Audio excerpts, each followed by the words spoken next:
Bollywood silver screen presenting मास attacks.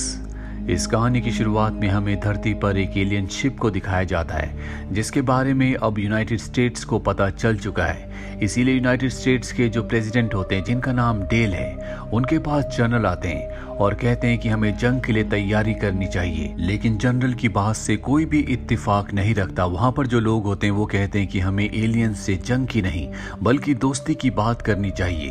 President को ये बात अच्छी लगती है क्योंकि अगर उसने अपने शासनकाल में एलियन से दोस्ती कर ली तो वो अगली बार भी प्रेसिडेंट बन सकता है, उसकी बहुत तारीफ होगी। वो यहाँ पर एक प्रोफेसर को, जो कि एक वैज्ञानिक भी है, उन्हें कहता है कि तुम्हें इन सब की तैयारी करनी होगी। और इसके बाद प्रेसिडेंट डेल पूरी दुनिया को लाइव जाकर ये बताते हैं कि हम एलियंस के साथ दोस्ती का हाथ बढ़ाने वाले हैं ताकि हम इस दुनिया को कोई नई चीज दे सकें। पूरी की पूरी दुनिया इस न्यूज को सुन रही होती है। न्यूज़पेपर्स में भी ये बात छप जाती है। वहीं हमें रिची नाम के एक लड़के को दिखाया जाता है जो एक डोनट शॉप में काम करता है, लेकिन उसके माँ बाप हमेशा उसे उसके बड़े भाई से कंपेयर करते हैं और अपने बड़े बेटे को बहुत ज्यादा प्यार करते हैं, जो कि रिची को अच्छा नहीं लगता। लेकिन रिची की ग्रैंड मदर उसे बहुत प्यार करती है। इस शहर में एक रिपोर्टर भी है जिसका नाम नेटली है। नेटली को अब उस साइंटिस्ट, उस प्रोफेसर का इंटरव्यू का कॉल आता है जिसे प्रेसिडेंट ने एलियन से दोस्ती करने का काम दिया होता है। लेकिन नेटली को कॉल आने के बाद उसका बॉयफ्रेंड, जो कि उसी की तरह जर्नलिस्ट और उसका कॉलीग भी है, वो जेलस हो जाता है। नेटली अब प्रोफेसर का इंटरव्यू लेने के लिए जाती है जहां पर प्रोफेसर उसे बताता है कि बहुत जल्दी हम एलियन से बात करेंगे और अगर उन्होंने हमसे दोस्ती कर ली तो हम इस पूरी दुनिया को बदल देंगे। ये एलियंस मार्स से आए हुए हैं, इन्हें मार्शियन कहा जाता है। अब यहाँ पर जब प्रोफेसर का इंटरव्यू चल ही रहा होता है कि अपने आप ही स्क्रीन ब्लैक आउट होना शुरू हो जाती है और अगले पल उस पर एलियन आता है जो एलियंस का एम्बेसडर है। वो इन्हें एक मैसेज देता है और ये मैसेज इंसानों की नहीं बल्कि एलियंस की भाषा में होता है, इसीलिए इंसान इसे नहीं समझ सकते। पर वैज्ञानिकों ने यहाँ पर एक ऐसी मशीन बनाई होती है जिससे ये एलियंस की भाषा को अपनी भाषा में कन्वर्ट कर सकते हैं। और जब ये मशीन की मदद से ऐसा करते हैं तो इन्हें पता चलता है कि एलियंस भी इनसे दोस्ती करना चाहते हैं। ये जानकर सब के सब खुश हो जाते हैं, जिसके बाद प्रेसिडेंट एलियंस को अर्थ पर आने का इनविटेशन देते हैं। दरअसल एलियंस वापस अर्थ से अपनी दुनिया में यानी कि अपने प्लेनेट पर जा चुके होते हैं और अब एलियंस के स्वागत के लिए पूरी तैयारी की जाती है। जनरल एक बार फिर से प्रेसिडेंट को कहते हैं कि हमें सारे वेपन्स लेकर जाना चाहिए, लेकिन जनरल की बात कोई नहीं मानता। वहीं रिची के बड़े भाई को दिखाया जाता है जिसने आर्मी ज्वाइन कर ली होती है और वो आर्मी में चला जाता है। लेकिन अब भी रिची को उसके घर में उसके मॉम डैड कोई भी इम्पोर्टेंस नहीं देते, ना ही उसकी ग्रैंड मदर को जो उससे बहुत प्यार करती है। इसीलिए रिची अपनी ग्रैंड मदर को ओल्ड एज होम छोड़ने के लिए निकल जाता है।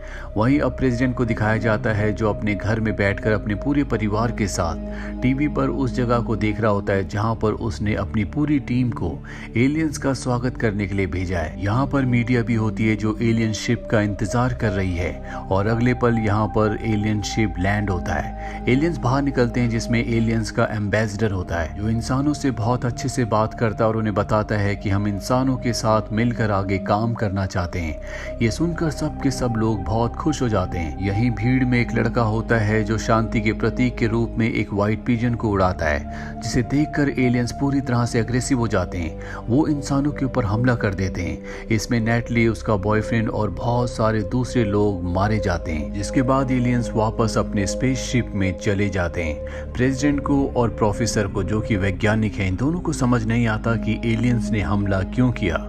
प्रोफेसर कहता है कि शायद वो पिजन से डर गए होंगे, शायद उनकी दुनिया में इस तरह के कोई भी पक्षी नहीं होते, इसीलिए उन्होंने इंसान के ऊपर हमला किया।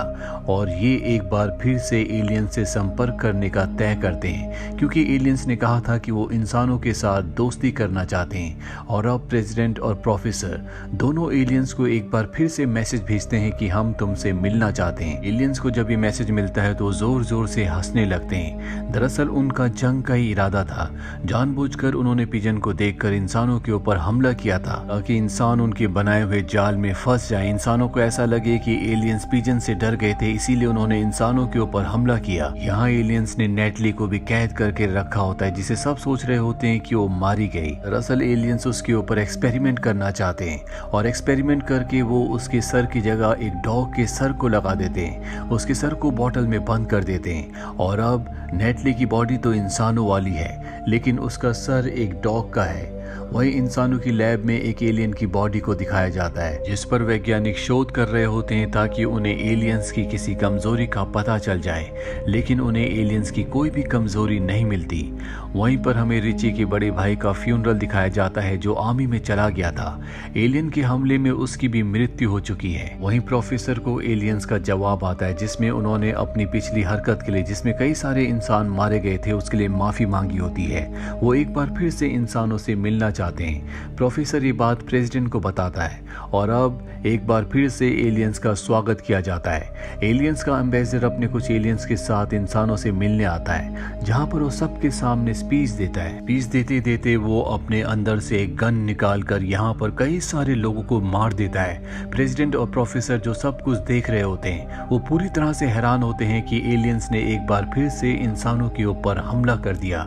प्रोफेसर से ये सब देखा नहीं जाता, वो एलियंस को रोकने के लिए जाता है, लेकिन एलियंस प्रोफेसर के सर पर हमला करके उसे बेहोश कर देते और अपने साथ अपने एलियन शिप पर ले जाते हैं। जनरल जो कि बाहर अपनी टीम के साथ खड़ा होता है, वो एलियंस के शिप के ऊपर टैंक से हमला करता है और एलियन शिप के ऊपर टैंक का गोले बारूद का कोई भी असर नहीं होता।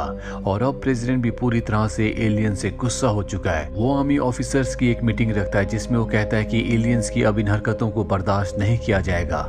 यहाँ पर जनरल इस बात से खुश हो जाते हैं और वो प्रेसिडेंट से कहते हैं कि हमें न्यूक्लियर वेपन चलाने की परमिशन दी जाए। ये बात सुनकर प्रेसिडेंट को बहुत गुस्सा आ जाता है और वो जनरल को नीचे बैठने के लिए कहता है। दरअसल अब भी वो एलियंस के ऊपर हमला नहीं करना चाहता। वो चाहता है कि बातचीत से ही इस बात को पूरी तरह से हल कर दिया जाए, लेकिन किसी को भी इस बात की उम्मीद नहीं होती। वहीं एलियन के स्पेसशिप में हमें प्रोफेसर को दिखाया जाता है, जिसके ऊपर एलियंस ने एक्सपेरिमेंट करके उसके सर को अलग कर दिया होता है।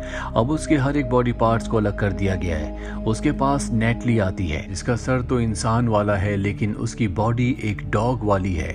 और वो यहाँ पर प्रोफेसर को बताती है कि वो हमेशा उससे प्यार करती थी, प्रोफेसर भी उससे प्यार करता था, लेकिन इन दोनों ने कभी एक दूसरे को ये बात नहीं बताई। इन्हें पता है कि अब इनकी जिंदगी का आखिरी अंत आ चुका है, इसीलिए ये अपने दिल की बात एक दूसरे को बता देते हैं। वहीं व्हाइट हाउस के बाहर जहाँ पर प्रेसिडेंट रहता है, उसके बाहर हम एक एलियन लड़की को देखते हैं। दरअसल एलियंस ने इसका रूप बदलकर इसे इंसानों की तरह एक लड़की बना दिया है, जो कि बहुत ही खूबसूरत होता है। यहाँ पर जो सेक्रेटरी होता है वो इससे फ्लर्ट करना शुरू कर देता है और इसे व्हाइट हाउस के अंदर ले जाता है, पर जल्दी उसे समझ में आ जाता है कि ये इंसान नहीं बल्कि एलियन है। पर इससे पहले कि वो सिक्योरिटी को बुलाता, वो एलियन उसे मार देता है और अब एलियन उस तरफ बढ़ना शुरू कर देता है जहाँ पर प्रेसिडेंट है। इससे पहले कि वो प्रेसिडेंट पर हमला करता, उसे अगवा करता, यहाँ पर जो प्रेसिडेंट का डॉग होता है वो भौंकना शुरू कर देता है, जिसकी आवाज सुनकर गार्ड्स अंदर आ जाते हैं। वो एलियंस को शूट करके मारना चाहते हैं, लेकिन अब एलियन ने प्रेसिडेंट को अपने सामने रखा होता है। दरअसल वो उनके कब्जे में होते हैं, लेकिन ये जो गार्ड्स होते हैं बहुत ही शानदार शूटर हैं, इसीलिए ये एलियन को निशाना लगाकर मार देते हैं। ऊपर जो स्पेसशिप में एलियंस होते हैं वो सब कुछ देख लेते हैं। अब वो पूरी तरह से गुस्से में आ चुके हैं, फैसला करते हैं कि वो अर्थ के ऊपर हमला करेंगे और स्पेसशिप अर्थ के पास लाकर अर्थ के ऊपर हमला करना शुरू कर देते हैं। वहीं वैज्ञानिकों को पता चल जाता है कि एलियन नाइट्रोजन की मदद से सांस लेते हैं, लेकिन अब भी एलियन का वो कुछ नहीं बिगाड़ सकते क्योंकि एलियन बहुत शक्तिशाली हैं। हालांकि आर्मी उनके स्पेसशिप पर हमला कर रही होती है, लेकिन उनके हमले का एलियन शिप पर कोई भी असर नहीं होता। वो पूरी तरह से हताश हो जाते हैं। जनरल अब एक बार फिर से प्रेसिडेंट के पास आते हैं, जो अपनी टेबल पर गिरे हुए होते हैं क्योंकि वो पूरी तरह से हार मान चुके हैं। आर्मी जनरल प्रेसिडेंट से कहते हैं कि आपको अब हमें न्यूक्लियर बॉम्ब चलाने की परमिशन देनी होगी। प्रेसिडेंट के पास कोई भी रास्ता नहीं है, इसीलिए वो परमिशन दे देते हैं, जिसके बाद जनरल अब न्यूक्लियर बॉम्ब से एलियंस के शिप के ऊपर हमला करते हैं। लेकिन इससे पहले कि वो उनके शिप से टकराकर उन्हें ब्लास्ट करता, एलियन शिप से एक डिवाइस निकलता है जो न्यूक्लियर बॉम्ब के सामने जाकर उसकी सारी की सारी एनर्जी को अंदर एब्जॉर्ब कर लेता है। इसके बाद वो डिवाइस एलियंस के एम्बेसडर के पास आता है और वो उस न्यूक्लियर बॉम्ब की पूरी ताकत को अपने अंदर एब्जॉर्ब कर लेता है, जिससे उसकी शक्तियां और भी बढ़ जाती हैं। प्रेसिडेंट और उनकी पूरी टीम पूरी तरह से हताश हो चुकी है। उन्हें नहीं पता कि एलियंस का सामना अब वो कैसे करेंगे। दरअसल एलियन ने अब पूरी दुनिया पर हमला कर दिया है। वो इंसानों को धरती से पूरी तरह से खत्म करना चाहते हैं। वहीं रिची को दिखाया जाता है जो जल्द से जल्द अपनी ग्रैंड मदर तक पहुंचना चाहता है क्योंकि उसे पता है कि उनकी जान खतरे में है।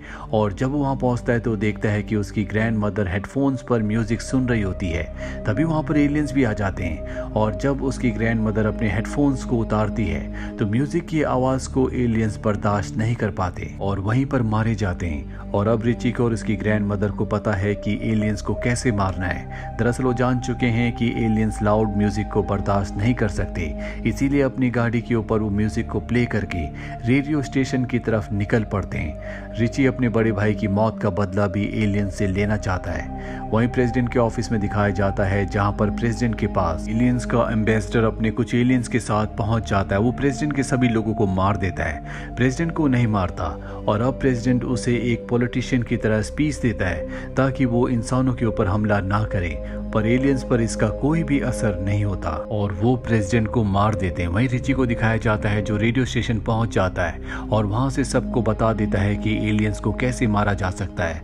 इसके बाद सब के सब अपने लाउड म्यूजिक के साथ घरों से बाहर निकलते हैं और जो भी एलियंस उनके सामने आता है वो अपने लाउड म्यूजिक से एलियंस को मार देते हैं। साथ ही एलियंस के बहुत सारे स्पेसशिप भी अब क्रैश हो चुके हैं और जिस स्पेसशिप के अंदर नेटली और प्रोफेसर अब भी अपने सिर के साथ जिंदा हैं, जो कि एलियंस का मदरशिप है, वो भी ब्लास्ट होने वाला है। पर ब्लास्ट होने से पहले दोनों आखिरी बार एक दूसरे को अलविदा कहते हैं और इसके बाद वो भी ब्लास्ट हो जाता है जिसमें उन दोनों की मृत्यु हो जाती है और इस तरह से इंसान इस जंग को जीत जाते हैं। रैफी जिसकी कभी किसी ने इज्जत नहीं की, उसे सम्मान नहीं दिया, उसे सरकार की तरफ से सबसे बड़ा पुरस्कार, सबसे बड़ा सम्मान दिया जाता है। और इंसान जिनकी आधी दुनिया को एलियंस ने खत्म कर दिया होता है वो एक बार फिर से अपनी दुनिया को बनाना शुरू कर देते हैं।